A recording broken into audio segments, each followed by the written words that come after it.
Okay. Hi everyone, welcome to Periodic Pathshala. सभी का स्वागत है इस यूट्यूब चैनल के ऊपर। और आज के इस सेशन के अंदर हम बात कर रहे हैं टॉपर स्टॉक की। और यहाँ से आप बहुत सारे पॉइंट्स सीख कर जाओगे, क्योंकि जो भी एस्पिरेंट इन एग्जामिनेशन को क्वालिफाइड करते हैं, जेआरएफ एग्ज़ाम क्वालिफाइड करते हैं, यानी अदर एग्ज़ाम क्वालिफाइड करते हैं, वो आपको कुछ ना कुछ ऐसे ट्रिक्स देकर जाते हैं ताकि आप अपने आने वाले एग्जामिनेशन के अंदर अच्छे से अटेम्प्ट कर पाए और उस एग्ज़ामिनेशन को क्वालिफाइड कर पाए। तो हमारे साथ जुड़े हैं शुभम, जिन्होंने जेआरएफ की रैंक को बहुत अच्छे से अचीव किया है। तो अगेन वेलकम करते हैं शुभम आपका। Thank you sir. तो शुभम, यहाँ से हम थोड़ा सा स्टार्ट करेंगे आपकी एक छोटी सी जर्नी से कि आप कहाँ से बिलोंग करते हो, ठीक है।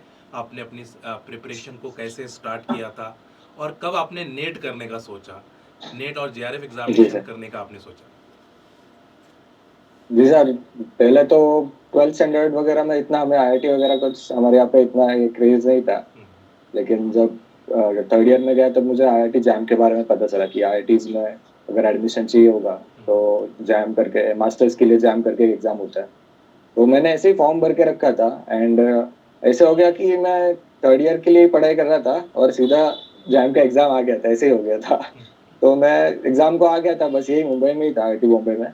तो मैं अजैम के एग्जाम को तो पूरे 3 घंटे मैं वैसे ही बैठा रहा था, कुछ एक भी क्वेश्चन में से मतलब कुछ क्वेश्चन मैंने अटेम्प्ट किए थे, लेकिन ऑलमोस्ट 3 घंटे में बैठा ही रहा था। तो तभी जब मैं घर आ रहा था तब मैंने ऐसे पेपर एनालिसिस वगैरह देखा। तभी मुझे सीएसआर नेट के बारे में पता चला कि तब बता रहे थे कि जिनका नहीं हो रहा है तो वो बाद में सीएसआर नेट गेट ये भी एग्जाम्स भी दे सकते हैं कि अगर बैचलर्स में नहीं हुआ तो मास्टर्स बाद भी काफी एग्जाम होता है कि सीएसआर नेट होता है, गेट होता है। तो वहां से भी हम आईआईटीज में बाद में जा सकते हैं। तो मैंने सोचा कि नेट कर लेंगे। और फिर तभी कॉलेज में भी सर हमारे यहाँ पे कोई ज्यादा इतना देता नहीं है नेट वगैरह इतना एग्जाम। लेकिन हमारे कॉलेज के सर एक बामने सर करके, उन्होंने सर बहुत मतलब सपोर्ट किया, बहुत मोटिवेट किया। तो वही गाइड करते थे हमेशा। अच्छा, चलो। गाइड बहुत ज़्यादा ज़रूरी है, ध्यान में रखिएगा ना। हर किसी जो भी यस सर। सक्सेसफुल इंसान होता है उसके पीछे कुछ ना कुछ एक गाइड होता ही है जो उसको पुश कर रहा है ना। कहीं तो आप, यानी यस कभी पेरेंट्स को समझ में नहीं आता है तो कोई आपको भाई मिल जाता है ऐसा जो पुश करता है। कभी अगर जी भाई जी। और को समझ में नहीं आता है तो कोई एक टीचर मिल जाता है जो आपको पुश करता है। तो यानी कहीं ना कहीं से पुश तो ज़रूर चाहिए, ठीक है। और आपको जी एक सर। पुश मिला है आपके टीचर की तरफ से, तो ये बहुत अच्छा है। मैं उनको भी कंग्रेचुलेट करूँगा कि आपको उन्होंने पुश किया और आज वो भी बहुत खुश हो गया आपको यहाँ पे देखकर। जी सर।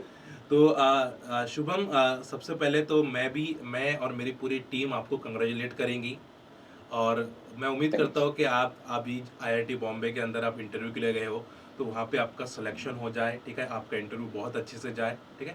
तो आपका आगे रिसर्च थैंक्स। में ज़्यादा इंटरेस्ट है as compared to assistant professor, या फिर आप पहले रिसर्च करके टीचिंग फील्ड में आना चाहते हैं? सर एक्चुअली वैसे इंटरेस्ट तो रिसर्च में ही है, लेकिन टीचिंग भी मुझे पसंद है। तो लेटर में आगे सोच सकता हूँ, ऐसा प्लान है। लेकिन अभी तो मैं रिसर्च में पहले एनरोल कर रहा हूँ पीएचडी के बिल्कुल लिए। बिल्कुल बिल्कुल बिल्कुल, और रिसर्च ज़रूरी है। पहले इंसान ने हायर एजुकेशन के अंदर अपने आप को आगे लेकर जाना है, ठीक है। बहुत सारे जी चीज़ें हैं सर। सीखनी है। अभी अभी तो हमने एक दो स्टेप पार करी है ना। अभी तो बहुत सारे यस सर। चैलेंजेस हैं जो देखने हैं आपको, फिर आगे लाइफ में तो करना ही करना है चीज़ों को। आप ऑब्वियसली, अब जब हमें अपनी लाइफ में आगे बढ़ना होता है तो हमें कहीं ना कहीं जॉब करनी होती है। तो आगे चलकर जॉब्स वगैरह तो मिल ही जाती है, ठीक है, ऐसा कोई प्रॉब्लम नहीं है। इंडस्ट्रीज़ के अंदर अच्छी खासी जॉब मिलती है। जो पीएचडी एस्पिरेंट होते हैं इंडस्ट्री में बहुत अच्छे से उनको अपॉर्चुनिटी मिलती है, साइंटिस्ट पोस्ट वगैरह मिलती है।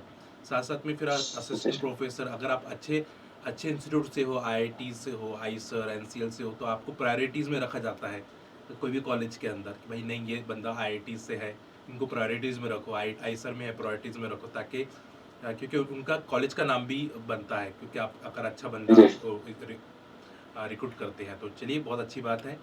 अच्छा, जैसे कि आपका ये कितना अटेम्प्ट था, और आपने फिर अपनी प्रिपरेशन में आपका यानी कैसा रोल रहा कि कैसे आप प्रिपरेशन को अब शुरू करें आपने जैसे? सर प्रिपरेशन में मेरी गलती ये हुई थी, मैंने मास्टर्स में प्रिपेयर तो किया था थोड़ा बहुत ऑर्गेनिक में। कोविड आ गया था मेरे मास्टर्स में। हम्म हम्म हम्म तो मैं ऑनलाइन यूट्यूब वगैरह से पढ़ लेता था, तो हम्म ऑर्गेनिक में ही मास्टर्स करना था। तो मैं ऑर्गेनिक की पढ़ाई कर रहा था। लेकिन मैंने एक आध अटेम्प्ट देना चाहिए था मास्टर्स में होते टाइम। फिर बाद में मैंने जब मेरा पहला अटेम्प्ट आया एग्जाम फाइनल सेमेस्टर खत्म होने के बाद, तो मैं जा नहीं पाया, मेरा एक्सीडेंट हो गया था, जल्दी अटेम्प्ट था, और फिर वो एक अटेम्प्ट मिस हो गया। तो सेकंड अटेम्प्ट में मुझे लगा कि मैंने एक अटेम्प्ट लेना चाहिए था, वो मेरा टेक्निकली फर्स्ट अटेम्प्ट हो गया ना। तो उसमें मैंने प्रिपेयर रह के भी बहुत सीखा। मतलब मैंने 3 अटेम्प्ट दिए टोटल, और दोनों में मैं पीएचडी क्वालिफाइड था, पीएचडी एडमिशन के लिए, लेकिन जेआरएफ एलएस कुछ नहीं हुआ था दोनों अच्छा। दोनों बारी। Okay okay. तो फिर फर्स्ट अटेम्प्ट में तो मुझे लगा कि नहीं, अपने से तो नहीं होने वाला है ये। मतलब प्रिपेयर तो किया था, नहीं मतलब भेजा। पहले पहला अटेम्प्ट तो मैं जा नहीं पाया, बाद में फिर जब गया तो हो नहीं पाया था इतना। फिर बाद में वही सर, बामने सर से मिला मैं, तो उन्होंने बोला, मैंने इंटरव्यू भी दिया था हमारे यहाँ पे इंडस्ट्री में जॉब के लिए। Okay okay. बोला जॉब करूंगा, अभी तो नहीं होने वाला, ऐसा डिसाइड कर दिया था। तो बाद में उन्होंने पुश किया, तो मैं एक और अटेम्प्ट दूंगा बोला, अच्छा अच्छा। और गेट का एग्जाम भी था, हम्म, तो दोनों हो गया, गेट भी चलो साथ में हो गया, चलो चलो, बहुत नेट बढ़िया भी बहुत क्रैक आ बढ़िया गया। बहुत बढ़िया। नहीं बहुत अच्छा, यानी वही है ना कि ये होता है कि आपके जैसे ही बहुत सारे स्टूडेंट हैं जिनका मार्क्स जो नियर आ जाते हैं, जो एलएस हो जाते हैं या ओनली पीएचडी हो जाते हैं, और फिर उनको इनको लगता है कि आप मैं छोड़ देना चाहिए, बट उनका जो नेक्स्ट अटेम्प्ट होता है वो उनके सारे एग्जाम को निकाल देता है। अगर वो कंसिस्टेंसी फॉलो कर लेते हैं तो उनको आने वाले जो एग्जाम होते हैं वो निकल जाते हैं। तो मैं हमेशा कहता हूँ, आपने चलो 2 अटेम्प्ट दे दिए ना, बट अब आपके मार्क्स आपके मन करो 99 आ रहे हैं, 90 आ रहे हैं, और आप बहुत ही नियर हो, है ना, बहुत ही नियर यस हो, सर। यानी कि आपके पास 10-15 मार्क्स चाहिए, तो आप तो बाय डिफॉल्ट हो ही जाओगे, क्योंकि वो 10-15 मार्क्स हम आने वाले एग्जामिनेशन में आराम से इंक्रीज कर सकते हैं। तो बट जी सर। छोड़ोगे तो आपका लॉस हो जाएगा, क्योंकि आपने 1 साल की प्रिपरेशन की है और 1 साल आपने दिया है। बिल्कुल छोड़ना नहीं है, यस सर। उसको आगे करना है, और क्योंकि हो सकता है कि नेक्स्ट एग्जाम और अच्छा हो आपका और अच्छी रैंक के साथ आ जाए, है ना। तो ये ये हाँ, यही होता है सर। यही होता है, और हमेशा मैंने ऑब्जर्व भी किया है ये कि अच्छा ऐसे ही होता है कि जिस टाइम बच्चा छोड़ने का सोचता है उस टाइम ही वो जी क्वालिफाइड जी। हो जाता है। तो चलिए, अब मुझे आपसे एक क्वेश्चन पूछना है कि आपने तीनों सब्जेक्ट को प्रायोरिटी दी थी, ऑर्गेनिक इनऑर्गेनिक फिजिकल, या फिर आपने ओनली 2 सब्जेक्ट को प्रायोरिटी देकर इस एग्जामिनेशन को क्वालिफाइड किया? अब मैंने सर पहले 2 अटेम्प्ट में फिजिकल ज्यादा नहीं प्रायोरिटी रखा था, लेकिन इस बार मुझे फिजिकल मतलब किया था मैंने, लेकिन प्रैक्टिस बहुत कम करता था, और फिजिकल में प्रैक्टिस बहुत इंपॉर्टेंट है।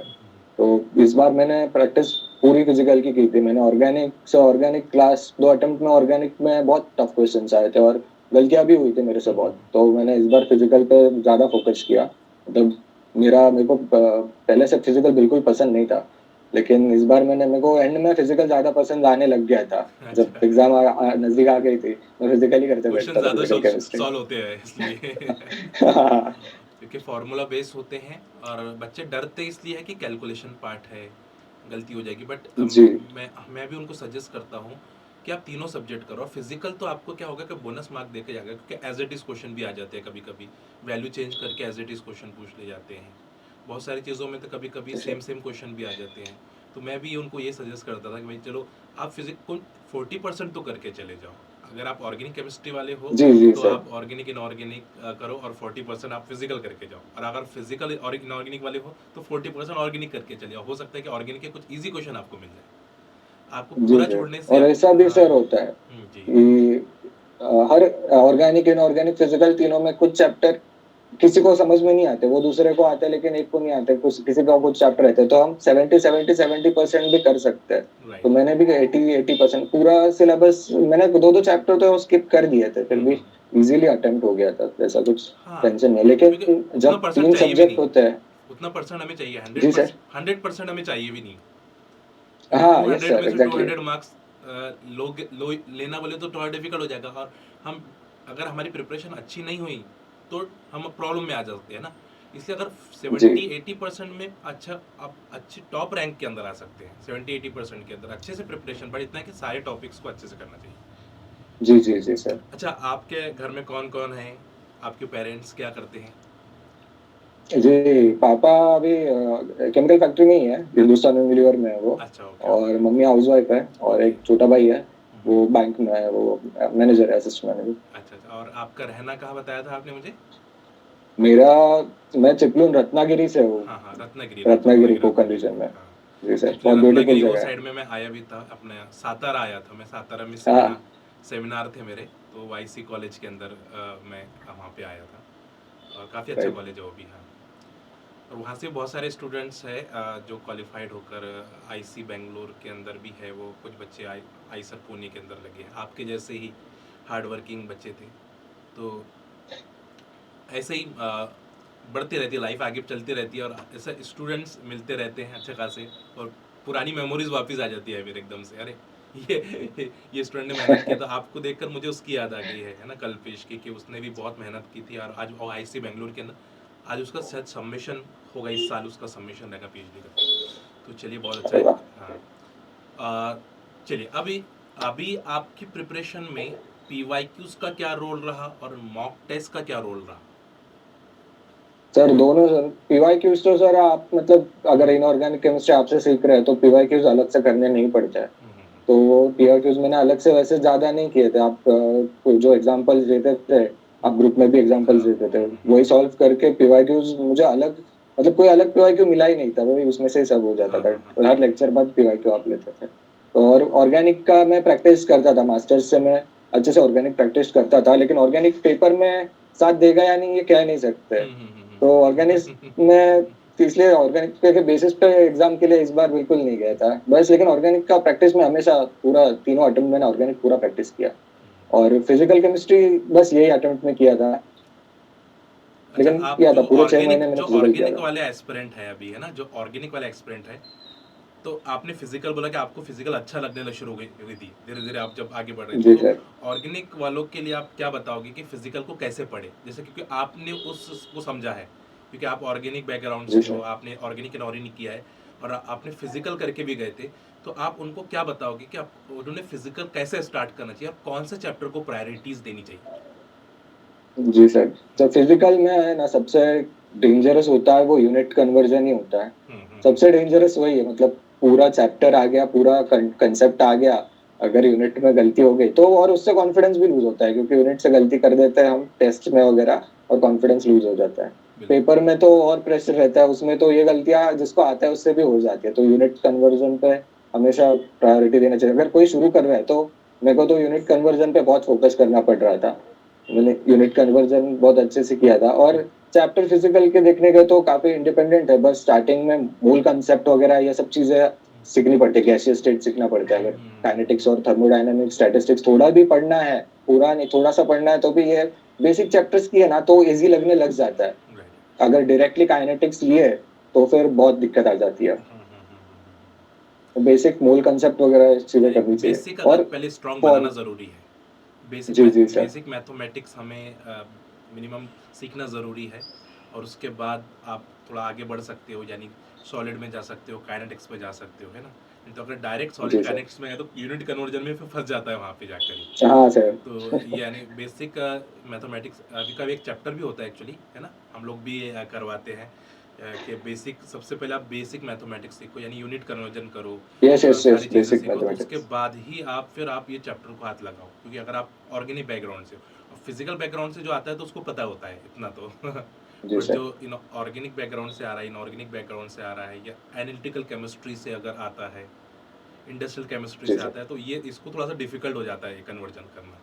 तो ये अच्छा करा है आपने, यानी बहुत अच्छी पॉइंट बोले आपने, बहुत सारे बच्चे अभी इससे सीखेंगे कि मुझे फिजिकल केमिस्ट्री स्टार्ट करना है तो कहाँ से करना है, तो आपको फिजिकल केमिस्ट्री जो स्टार्ट करना है वो बेसिक मैथमेटिक्स यानी यूनिट कन्वर्जन जो है वहाँ से स्टार्ट करना चाहिए, ठीक है। और उसमें उन्होंने ऐड भी किया कि मोल कॉन्सेप्ट से आप करो, क्योंकि वहाँ पे आपको बहुत सारी चीज़ें समझ में आ जाएंगी।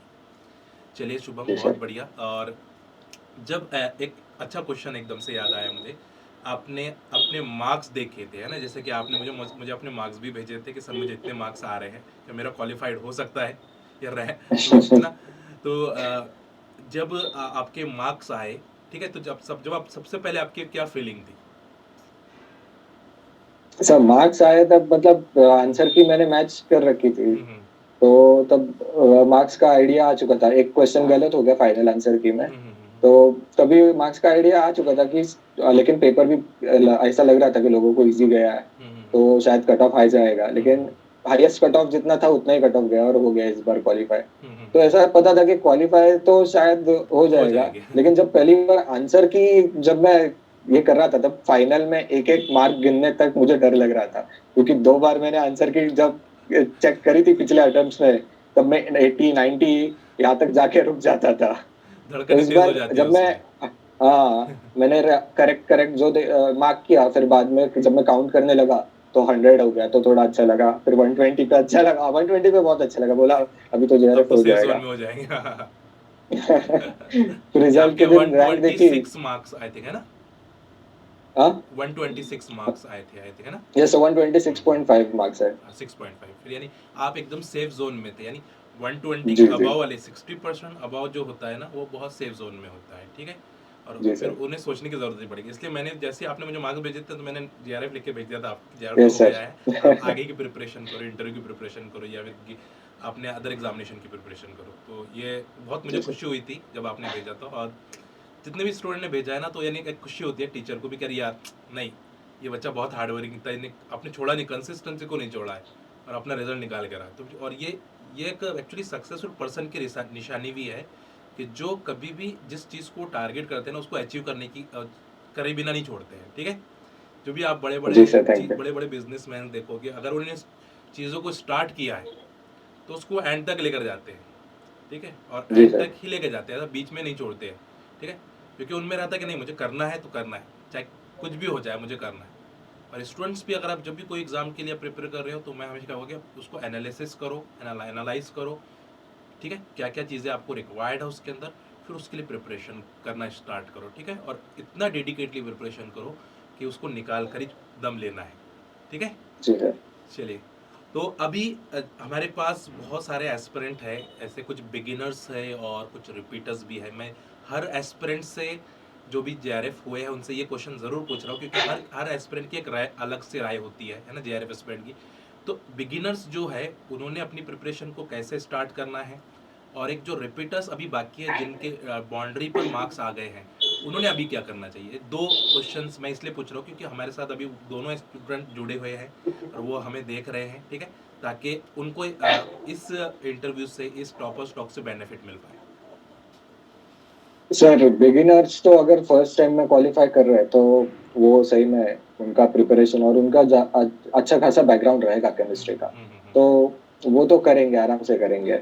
लेकिन अगर ज्यादातर एनालिसिस हमने देखा है तो 80% लोग रिपीटर्स ही रहते हैं। तो रिपीटर्स को खुद को पता होता है कि क्या इस बार क्या गलती हो चुकी है। अगर 80 90 पे आके कोई रुक रहा है तो पता होता है कि हमारी क्या गलती है, तो वो तो एनालाइज करके सुधारनी है। और प्रैक्टिस मैं कहूंगा कि अगर आप एक गलती बहुत लोग करते हैं, मैंने देखा है कि वापस सारे लेक्चर्स वापस देखना चालू कर देते हैं कि एक एग्जाम हो गया तो ऐसा होता है कि रिपीट के कॉलेज जैसा रिपीट करना चालू कर देते हैं कि सब लेक्चर्स भी बाद में वापस देख लेंगे। तो ऐसा नहीं करना है, नोट्स पढ़ो एक बार, और चाहिए तो थोड़ी सी वीडियो देखो। पूरा चैप्टर पढ़ना सही में आपका खुद का टाइम है तो वो वेस्ट करना गलत रहेगा। और फिर कब प्रैक्टिस, लास्ट अटेम्प्ट में प्रैक्टिस ही कम होती है, तो इस बार प्रैक्टिस करना इंपॉर्टेंट रहता है। जो रिपीटर्स के लिए उनको प्रैक्टिस करना बहुत इंपॉर्टेंट है। और test series sir, test series में सजेस्ट करूंगा कि स्टार्टिंग से ही पूरा मतलब 3 महीने 4 महीने अगर आपको मिल रहा है टेस्ट सीरीज लगाने को तो लगा सकते हैं, उसमें कोई इतनी दिक्कत नहीं है। कम मार्क्स आते हैं तो बढ़ते ही जाने वाले, तो 3 महीने बढ़ सकते हैं। 1 वीक पहले कितना ही स्कोप रहेगा ना बढ़ने का, राइट तो राइट, पहले ही करना चाहिए। डिमोटिवेट हो जाओगे फिर तो आप एकदम 1 वीक पहले जी दोगे तो। जी। जी जी सर। बिल्कुल बिल्कुल, यानी ये 3 4 पॉइंट हमें करने हैं। जैसे कि रिपीटर्स जो है, शुभम, उन्होंने कहा है कि सबसे पहले तो उनको रिवीजन करना है, बट रिवीजन ऐसे नहीं करना है कि आप वीडियो लेक्चर वापस से देख रहे हो, है ना। आप जो भी जी सर। आपने शॉर्ट नोट्स बनाई हैं या नोट्स बनाई हैं, उससे रिवाइज करो, क्वेश्चंस लगाओ, फिर क्वेश्चन में अटक जाओ तो फिर वीडियो पे चले जाओ वापस से कि हाँ, कहाँ जी कहाँ कहाँ गलती हो रही है हमसे। फिर उसके बाद आप फिर टेस्ट सीरीज के जो टॉपिक वाइज है वो करो, और फिर फाइनली मॉक टेस्ट की तरफ शिफ्ट कर जाओ। कम से कम ये 3 महीने पहले आप स्टार्ट करें तो ज़्यादा बेटर है। उनका कहना है कि भाई टेस्ट सीरीज 3 महीने पहले से स्टार्ट कर लेनी चाहिए, ठीक है। और मॉक टेस्ट जी सर। मिनिमम 1.5 महीने पहले या 1 महीने पहले आपको स्टार्ट करना चाहिए, ताकि उसके लिए आपकी प्रैक्टिस अच्छी हो। 1 वीक पहले करोगे तो फिर कहीं ना कहीं वो गड़बड़ हो सकती है ना। अच्छा, जी सर। आप अपनी सक्सेस का श्रेय किन किन को देना चाहोगे? सर सारे टीचर्स को, आप पहले इनऑर्गेनिक के टीचर तो आपको तो देना ही पड़ेगा, पूरा बेसिक से आप आपसे ही सीखा है। फिर ऑर्गेनिक का सर काफी टीचर है। एक तो कॉलेज के सर जिन्होंने फाउंडेशन, बामने सर उन्होंने रचा था, फिर बिल्कुल बिल्कुल। और भी टीचर्स है जिनसे मैंने कंसेप्ट वगैरह सीखे। और फिर हमारे अरफात सर जिनकी वजह से मुझे कोई बुक नहीं पढ़नी पड़ी ज्यादातर ऑर्गेनिक की। मतलब बुक्स पढ़ी मैंने, लेकिन वो एमएससी के वक्त प्रॉब्लम सॉल्विंग के लिए मुझे कभी बुक नहीं खोलनी पड़ी, क्योंकि अरफात सर के मैं यूट्यूब पे 4-4 5-5 घंटे का लेक्चर देखता था। ओके मतलब सिर्फ प्रॉब्लम सॉल्विंग, लेक्चर नहीं रहता था। तो ओके ओके। मैं साथ में मैं भी सॉल्व करता रहता था, जितना हो सकता था मेरे से वो करता था। तो अरफात सर का भी काफी क्रेडिट है। और रजनीश सर, राजीव सर, दोनों दोनों से मेरे, और राजीव सर से तो मैंने ऑफलाइन पढ़ा है फिजिकल केमिस्ट्री। हाँ हाँ हाँ एंड रजनीश सर से भी क्वांटम वगैरह बहुत बहुत बढ़िया पढ़ाते हैं सर वो तो। हाँ। क्रेडिट सर टीचर्स का ही है और पेरेंट्स का है सर, क्योंकि उन्होंने फाइनेंशियल सपोर्ट किया और मेंटली भी काफी सपोर्ट किया। और फिर टीचर्स का तो है, टीचर्स ही आगे बढ़ाते रहते हैं कि करो ये करो। और सर जब मैं आपको देखता था ना, आप मतलब मेरे को पता रहता था कि दिन भर आपका लेक्चर कहाँ पे चालू रहेगा। नौ सुबह सुबह 8 बजे से लेकर 10 बजे तक नदीम सर कहाँ पे मिलेंगे। जय बूस्टर है, यूट्यूब है, क्लास है, कुछ भी रहने तो मुझे पता रहता था कि नदीम सर कहाँ पे होने वाले हैं। तो चलिए आपका तो बहुत, यानी बहुत, अब बहुत टीचर्स अच्छा। को देख के ऐसा लगता है कि ये इतनी मेहनत कर रहा है, तो मैं क्यों नहीं पढ़ सकता। ये पढ़ा तो रहा है ना कॉन्स्टेंटली, तो मुझे भी पढ़ना चाहिए, तो वो लगता था। चलिए बहुत बहुत। क्रेडिट सर सारे टीचर्स और पेरेंट्स को है ही। पेरेंट्स पर बिल्कुल, वो तो होना ही चाहिए, है ना। और पेरेंट्स जी पेरेंट्स सर। को सबसे पहले, क्योंकि उन्होंने हमें इनिशिएट किया कि भाई नहीं आप करो, हम आपके पीछे हैं। जी सर। फिर टीचर ने जी आपको जी पुश किया है ना, मैंने बोला एज ए कैटलिस्ट करके एक्ट करते हैं। सारे टीचर्स एज जी ए जी जी कैटलिस्ट करके एक्ट करते हैं कि भैया आपकी रेट ऑफ रिएक्शन को बढ़ा दें, आप कितने जल्दी अपने मंजिल तक पहुंच जाए ना। तो सारे टीचर्स ये चाहते हैं। ऐसा कोई टीचर दुनिया का ऐसा नहीं है जो चाहेगा कि मेरा स्टूडेंट नहीं लेट उसका स्लो स्लो प्रोसेस हो। कभी भी चाहेगा कि उसकी फास्ट हो, जल्द से जल्द वो उसकी मंजिल तक पहुंच जाए। ऐसे कैटलिस्ट करके एक्ट करेंगे। दुनिया के सारे टीचर्स ये जी चाहेंगे, सर। है ना। किसी टीचर्स का मन कभी खराब नहीं होता है। सारे टीचर्स का मन ये यस रहता सर। है कि भाई आगे बढ़े, मेरा स्टूडेंट आगे बढ़े। और क्योंकि जब वो जेआरएफ हो जाता है या फिर कोई एग्जाम क्वालिफाइड होता है, हर हर एग्जाम की बात कर रहा हूँ मैं, ये नहीं कि ओनली हम सीएसआर की बात करें। सीएसआर के अलावा भी अगर कोई एग्जामिनेशन होते हैं वो क्वालिफाइड होता है, तो टीचर्स को बहुत ज़्यादा खुशी होती है जब कोई भी स्टूडेंट भेजता है सर मेरा ये रिजल्ट देखो आया है और आपसे हमने ये सीखा था। तो उसको अच्छी खुशी होती है, यार उसको भी प्राउड फील होता है कि यार मैं और जी अच्छा सर। कुछ ना कुछ वैल्यू ऐड कर पा रहा हूँ अपनी सोसाइटी के अंदर, ठीक है। तो मैं सबसे यस पहले सर। तो आपके पेरेंट्स को कंग्रेचुलेट करूँगा। आपके टीचर्स जिन्होंने आपको बैकएंड से सपोर्ट किया है उन्हें भी मैं कंग्रेचुलेट करूँगा। और जितने भी टीचर्स से आपने पढ़ा है उन सभी टीचर्स को मैं कंग्रेचुलेट करूँगा, ठीक है। तो जो सेशन हमने लिया है, ये सेशन का मोटो भी ये था कि जो हमारे स्टूडेंट्स हमसे जुड़े हैं वो अपनी गलतियों को सुधारें, है ना। और डीमोटिवेट ना हो, है ना, बिल्कुल डीमोटिवेट जी नहीं सर। होना है। क्योंकि लाइफ सिर्फ एग्ज़ाम का नाम नहीं है। लाइफ में तो आगे बढ़ते रहना है, गलतियों से सीखते रहना है, ठीक है। और सारे पॉइंट्स होते हैं, एक पॉइंट नहीं होता है ना। एक एग्ज़ाम को लेकर नहीं बैठना है, जी सर। क्योंकि ये एग्ज़ाम सिर्फ आपको सिर्फ ये बताएगा कि हमें आगे करना क्या है ना। एग्ज़ाम से ये नहीं पता जी चलेगा कि सर। आपके लाइफ में आप सक्सेस हो या नहीं, है ना। ये एक सीढ़ी राइट आपने सर। चढ़ा है, एक सीढ़ी आपने चढ़ी है। अब आगे तो बहुत सारा बाकी है ना। पूरा आसमान यस। बाकी है, बोले पूरा आसमान बाकी है अभी तो, है ना। तो वो तो यस सर। देखते रहना है, ठीक है। तो शुभम, आपने बहुत अच्छे से बच्चों को मोटिवेट भी किया और सारे पॉइंट्स जो बच्चे के दिमाग में आते हैं, स्टूडेंट के दिमाग में आते हैं, आपने वो डिस्कस किया है। और इसी छोटी सी लाइन के साथ इस सेशन को हम एंड करेंगे कि नज़र बदलो तो नज़ारे बदल जाते हैं ना। वो आपने एक शेर बहुत अच्छा सुना जी होगा सर। कि हमें चीज़ों को बहुत ऐसा कॉम्प्लिकेट नहीं करना है। क्योंकि प्रिपरेशन में हम बहुत सारी चीज़ें कॉम्प्लिकेट करते हैं कि मैं ये भी पढ़ लेता हूँ, मैं ये भी पढ़ लेता हूँ, मैं ये भी पढ़ लेता हूँ। फिर आखिरकार जो हमें पढ़ना होता है वो छूट जाता है। जी सर। तो वही उसके लिए एक बहुत अच्छा है कि भाई नज़र बदलो तो नज़ारे बदल जाते हैं, सोच बदलो तो सितारे बदल जाते हैं, है ना। Yes sir. मंजिल बदलने की ज़रूरत नहीं मेरे दोस्त, रुख बदलो तो किनारे बदल जाते हैं। तो बस आपको अपने रुख को बदलना है कि भाई आपका किनारा किधर है। आप लॉन्ग रूट से जाना है, आपको शॉर्ट रूट से जाना है, किस रूट से आपको सक्सेस मिल सकती है उसको एनालाइज करें। और उस एनालाइज करने के लिए ये टॉपर स्टॉक हम रख रहे हैं। ये शुभम है और जितने भी टॉपर्स आपके सामने आ रहे हैं ये बता रहे हैं कि आपको आपकी मंजिल के लिए आपको आपका रुख जो है, आपकी कश्ती जो है, आपकी जो नाव है, उसको किस रुख में आपको लेकर जाना है। चलिए, thank you so much Shubham, आपने बहुत अच्छे से जी बच्चों को गाइड किया है। और मैं आपकी सक्सेस के लिए दुआ करूँगा कि आप और ज़्यादा आगे जाकर अपनी लाइफ में सक्सेस हो। और आप आईआईटी बॉम्बे से अपनी पीएचडी करें, रिसर्च करें, पोस्ट डॉक आप आगे जाए अपने फ्यूचर के अंदर और पोस्ट डॉक्स वगैरह करें, फिर इंडिया के लिए बहुत अच्छा और भारत के लिए हमारे एक अच्छे साइंटिस्ट बन के उभरे। ये मैं दुआ करता हूँ। Yes sir, thank you sir, चलिए थैंक यू ख्याल वेरी रखें, सेफ रहे, हेल्दी रहे। Bye bye, take care, bye bye. Much, bye.